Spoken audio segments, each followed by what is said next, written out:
하나님 나라 복음을 살아가는 매일의 동행. 오늘 말씀은 마태복음 15장 21절부터 39절의 말씀입니다.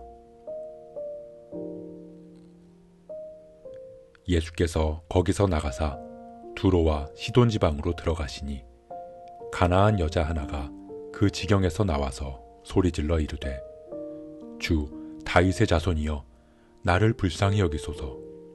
내 딸이 흉악하게 귀신 들렸나이다 하되 예수는 한 말씀도 대답하지 아니하시니 제자들이 와서 청하여 말하되 그 여자가 우리 뒤에서 소리를 지르오니 그를 보내소서. 예수께서 대답하여 이르시되 나는 이스라엘 집에 잃어버린 양 외에는 다른 데로 보내심을 받지 아니하였노라 하시니 여자가 와서 예수께 절하며 이르되 주여 저를 도와주소서. 대답하여 이르시되 자녀의 떡을 취하여 개들에게 던짐이 마땅하지 아니하니라. 여자가 이르되 주여 올소이다마는 개들도 제 주인의 상에서 떨어지는 부스러기를 먹나이다 하니 이에 예수께서 대답하여 이르시되 여자여 내 믿음이 크도다. 내 소원대로 되리라 하시니 그때로부터 그의 딸이 나으니라.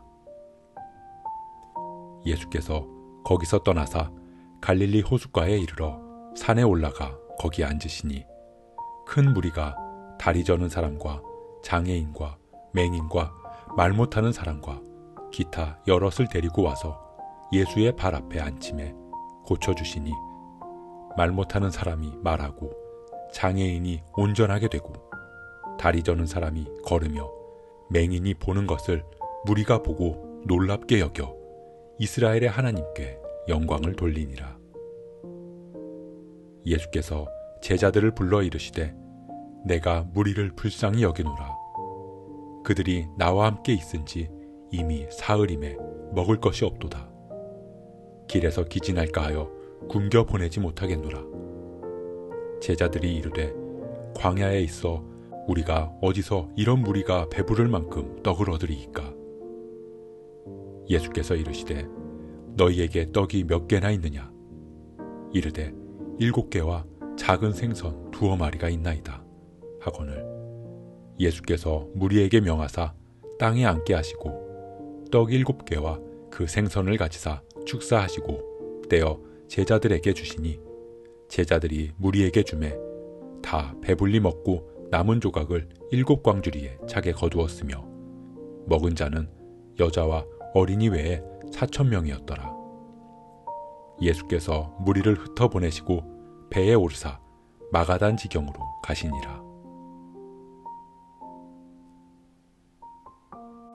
예수님께서 두로와 시돈 지방에 들어가셨습니다. 성경에서 두로와 시돈은 지리상 인접해 있으면서 항상 한 세트로 불리웠습니다. 그렇게 소돔과 고모라와 같이 두로와 시돈은 대표적인 악한 도시 중 하나였습니다. 에스겔서에서는 두로는 마음이 교만하여 스스로 하나님의 자리에 오른 교만함으로 심판받을 것이라고 예언하고 있습니다. 그리고 시돈은 그 심판의 이유에 대해서 정확하게 나오지는 않습니다. 하지만 이스라엘의 가장 악한 왕 아합의 아내였던 악명 높은 이세벨의 아버지가 시돈의 왕이었던 것으로 볼 때 우상 숭배가 만연했던 도시였을 것으로 여겨집니다. 그렇게 우상을 섬기며 이스라엘을 우상 숭배에 빠지게 한 도시가 바로 시돈이었습니다. 예수님은 그런 두로와 시돈 지방으로 찾아 들어가셨습니다. 그때 가나안 여인 하나가 예수님을 향해 소리를 지르며 나아왔습니다. 다윗의 자손이여 나를 불쌍히 여기소서. 자신의 딸이 귀신 들려 있으니 고쳐달라고 소리를 지르며 예수님께로 향했던 것입니다. 다윗의 자손이여 예수님을 다윗의 자손이라고 부른다는 것은 예수님을 메시아로 고백하는 것이었습니다. 지금 이 여인은 이방인입니다. 그리고 지금 이 지역은 이방인의 지역인 두로와 시돈입니다. 이곳에 있는 여인이 예수님을 다윗의 자손으로 부르고 있는 것입니다. 이 여인의 외침은 놀라운 고백이었습니다. 예루살렘에서도 예수님을 다윗의 자손으로 고백하지 않는 사람들이 많았는데 우상을 섬기는 이방 지역에서 예수님을 다윗의 자손으로 고백한다는 것은 거의 있을 수 없는 일이기 때문입니다. 그런데 예수님께서는 의외의 반응을 보이셨습니다. 이 여인이 입으로 주를 메시아, 그리스도로 시인하며 예수님 앞에 나와 절하며 간구하고 있는데 그 여인을 향해서 자녀의 떡을 개들에게 던짐이 마땅하지 않다고 말씀하신 것입니다. 한마디로 이 여인을 개로 부르며 욕하고 멸시하신 것입니다. 그런데 이 여인은 예수님의 모욕적인 말에 자신은 개가 맞다고 시인합니다. 오히려 개가 맞으니 주인의 상에서 떨어지는 부스러기라도 먹을 수 있는 것 아니냐고 말입니다. 예수님께서는 이 여인을 향해 내 믿음이 크도다, 내 소원대로 되리라 라는 말씀으로 이 여인의 딸을 구원해 주셨습니다. 오늘 이 이방 여인의 말씀은 우리의 믿음에 대한 주님의 말씀입니다. 우리는 예수를 주로 시인할 수 없는 세상에서 살고 있습니다. 우상이 가득하고 스스로 왕의 자리에 올라앉은 교만한 세상 속에서 주를 그리스도로 시인한다는 것은 세상의 부적응자 또는 세상이 이해할 수 없는 사람이 되어버리기 때문입니다. 그런 세상 속에서 우리는 우리의 입을 열어 예수님을 그리스도, 메시아로 고백하고 있습니다. 하지만 예수님은 우리의 입술의 시인뿐만 아니라 우리의 믿음을 통해 우리를 구원하십니다. 왜냐하면 이 여인의 상황에서처럼 자녀의 고침을 위해서, 때로는 나의 필요를 채우기 위해서 입술로 주님을 시인할 수도 있기 때문입니다. 그리고 그 고백이 순수한 우리의 믿음이라고 생각하기도 합니다. 하지만 여인을 향해 또 우리를 향해 주님은 말씀하십니다. 너는 개라는 것을 인정하느냐? 다시 말하면 너는 내가 죄인임을 인정하느냐? 라고 물으신다는 것입니다. 너의 모습을 보아라. 너는 죄인이다. 너는 정말 추악하고 더러운 죄인이다.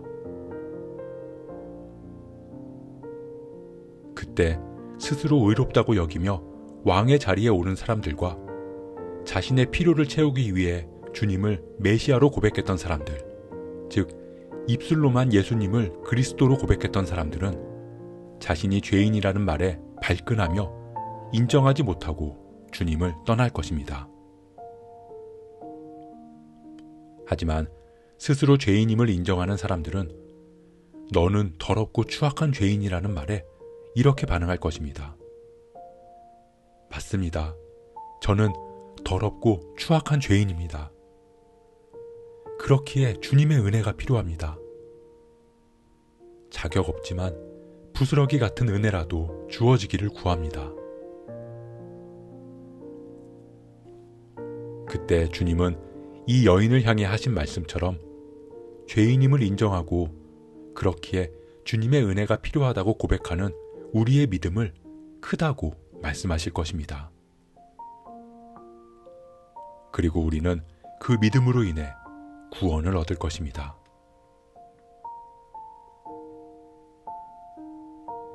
사랑하는 성도 여러분, 우리는 예배하고 찬양하고 기도하며 예수님을 그리스도라고 수도 없이 시인합니다.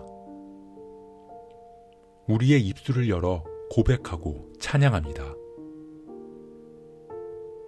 하지만 그 고백이 우리가 죄인임을 인정하지 않는 단지 입술의 고백으로 그친다면 우리의 믿음은 헛된 믿음이 될 것입니다.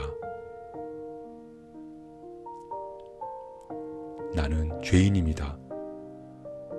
나는 더럽고 추악한 죄인입니다. 내 안에는 선하고 의로운 것이 하나도 없습니다. 그렇기에 나는 주님의 은혜를 구합니다. 주님의 은혜 없이는 이 죄를 벗어날 수 없습니다. 자격 없는 저이지만 부스러기 같은 은혜라도 저에게 허락해 주세요. 오늘 이 이방 여인의 믿음이 우리의 믿음의 고백이 되기를 소원합니다. 자격 없는 우리에게 부어주신 은혜 안에서 구원의 감격과 회복의 기쁨을 누릴 수 있는 저와 여러분 되시길 주님의 이름으로 축복합니다.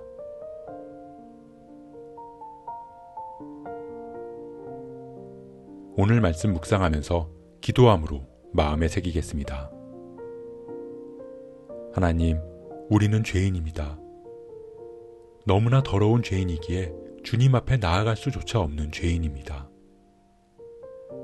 그렇기에 우리는 주님의 은혜를 구할 수밖에 없습니다.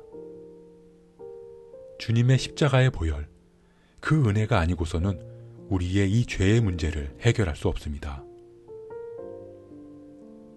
다윗의 자손 예수님, 우리를 불쌍히 여기소서. 주님, 저를 도와주소서. 우리의 믿음이 입술의 고백으로 그치는 것이 아니라 온전한 믿음으로 삶으로 이어지는 우리가 되게 하옵소서. 이 모든 말씀 다윗의 자손 우리의 구원자 예수 그리스도의 이름으로 기도합니다.